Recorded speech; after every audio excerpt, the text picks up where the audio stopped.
Shalom, selamat bertemu di dalam acara Masih Ada Tuhan kepada jemaat GSKI, Jemaat Betani seluruh Surabaya.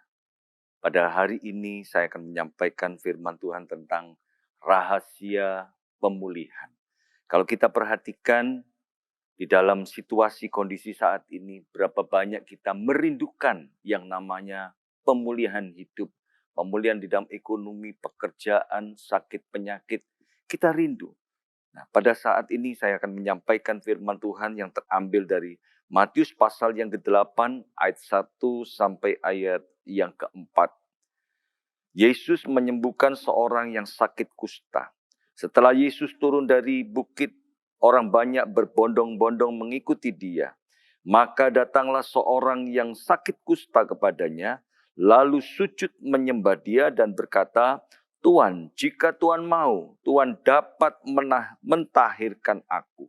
Lalu Yesus mengulurkan tangannya, menjamah orang itu dan berkata, aku mau, jadilah engkau tahir. Seketika itu juga tahirlah orang itu daripada kustanya. Lalu Yesus berkata kepadanya, ingatlah, jangan engkau memberitahukan hal ini kepada siapapun, tetapi pergilah perlihatkanlah dirimu kepada imam dan persembahkanlah persembahan yang diperintahkan Musa sebagai bukti bagi mereka.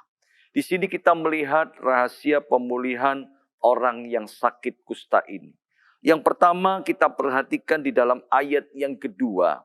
Dikatakan, maka datanglah seorang yang sakit kusta kepadanya. Rahasia pemulihan yang pertama adalah datang kepada Yesus. Mengapa kita harus datang kepada Yesus? Karena dia adalah sumber pertolongan. Dia Allah yang sanggup mengubahkan, sanggup menyembuhkan, sanggup memulihkan. Dan Tuhan Yesus pun mengundang, marilah kepadaku semua yang letih, lesu, dan beban berat.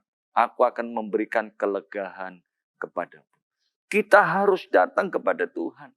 Jangan kita mengandalkan kekuatan kita sendiri, tetapi andalkanlah Tuhan.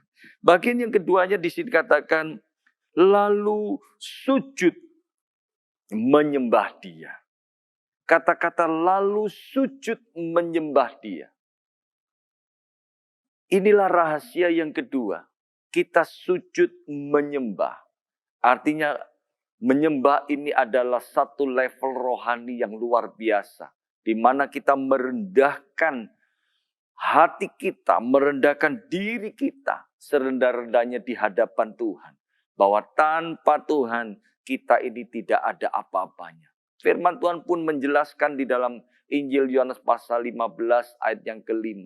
Di luar aku kamu tidak dapat berbuat apa-apa.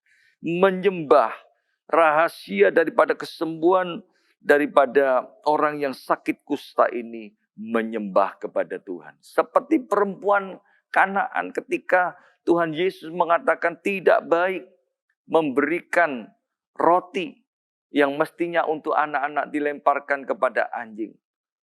Ya, tetapi katakan wanita ini sujud menyembah. Anjing makan remah-remah dari meja tuannya. Nah, saudara, di sini terjadilah satu pemulihan yang luar biasa. Kemudian bagian yang selanjutnya yang saya akan menyampaikan di sini, bukan saja sujud menyembah kepada Tuhan, tapi ada satu kata-kata rahasia yang luar biasa. Tuhan, jika Tuhan mau. Inilah kata-kata yang menusuk, ya, yang membuat Tuhan Yesus memiliki belas kasihan kepada orang yang kusta ini. Tuhan, jika Tuhan mau. Kata-kata ini adalah kata-kata pengakuan ketidaklayaan daripada orang yang kusta ini. Orang yang kusta ini adalah orang yang menjijikkan pada waktu itu. Tidak dianggap, ya, tidak ada masuk di dalam kehidupan manusia yang dihargai atau dihormati. Manusia yang penuh dengan kenajisan.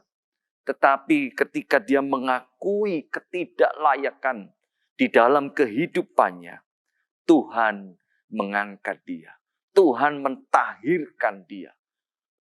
Kita sebagai orang-orang percaya, akuilah segala ketidaklayaan di dalam kehidupan kita, segala perbuatan dosa yang kita lakukan. Bahkan yang selanjutnya saya sampaikan, ya, yang keempat di sini dikatakan, Tuhan, jika Tuhan mau, Tuhan dapat mentahirkan aku. Dikatakan, Tuhan dapat mentahirkan. Artinya apa?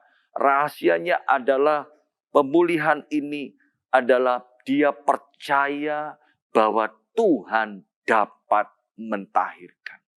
Bahwa Tuhan dapat memulihkan keadaan saudara saat ini. Tuhan dapat menyembuhkan keadaan saudara saat ini.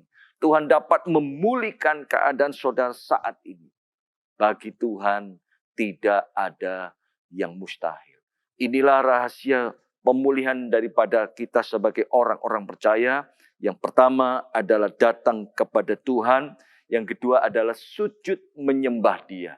Mengakui ketidaklayakan hidup kita. Kan kita hanya berharap oleh karena kehendak Tuhan. Yang terakhir adalah percaya Tuhan dapat memulihkan. Tuhan dapat mentahirkan. Tuhan dapat memulihkan di dalam kehidupan kita. Tuhan Yesus memberkati. Amin.